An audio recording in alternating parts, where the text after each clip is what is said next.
I'm Rob O'Halloran. I'm John O'Halloran's son. I'm part of the organising committee for the John O'Halloran Symposium. My dad was a great guy. He was a family man.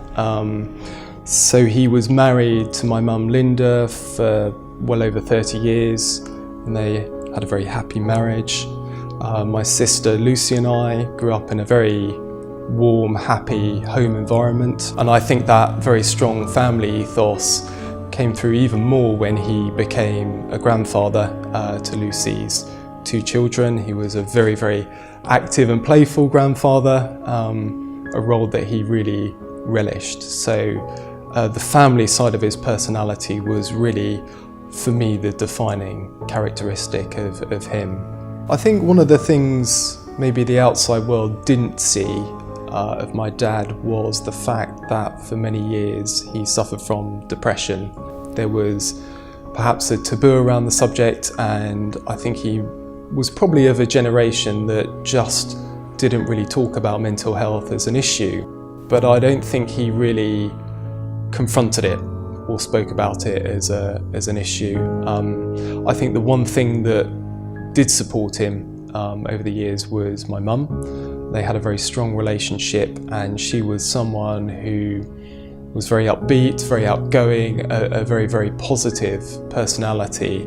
And this seemed to really elevate and lift my dad during some of these difficult periods.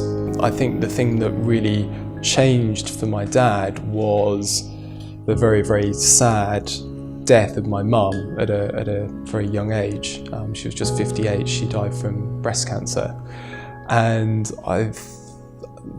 what changed was that pillar of support, that real bastion for him, someone who kept him going during those difficult periods, elevated him when he was going through a cycle of depression. After Mum's death, he was actually relatively stable, I would say, and at a point several months after her death, I think he determined to try and live life to the full. I think, as ever was the case with Dad, he had a sort of a slight process of decline into a period of depression, and really what was different this time around was there was no supporting figure in place of my mum to really help him out of that. And both my sister and I were aware of this. We were extremely concerned about this as we saw his mental state actually decline over a period of time.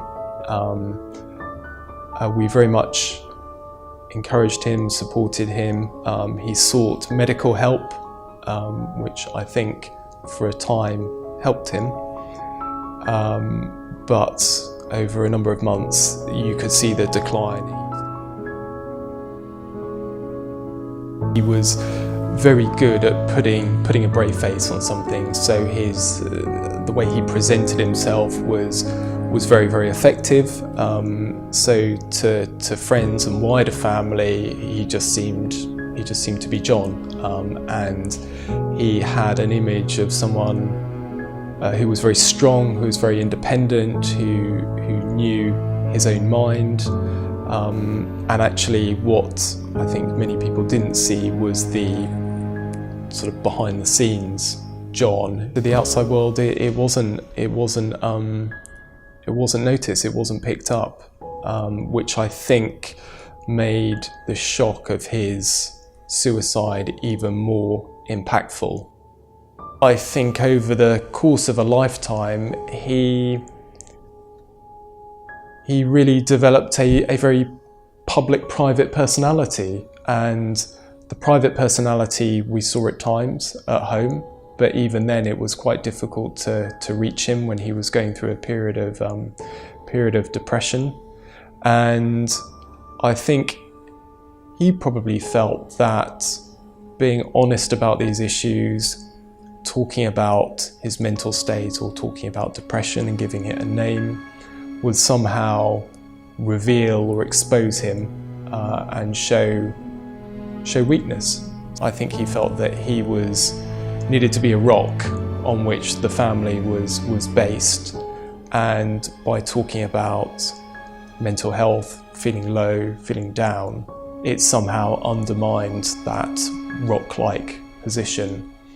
For me, the importance of the symposium working with Lionheart is to achieve some practical and hard and fast outcomes. I think it's great that we can talk about mental health. I think it's important to talk about it as a significant health issue, talk about it as a significant policy issue, but I'm quite a practical person, and it's really good to see some hard and fast practical outcomes achieved, and I think that is really the beauty of the partnership that is now in place between the Symposium and Lionheart.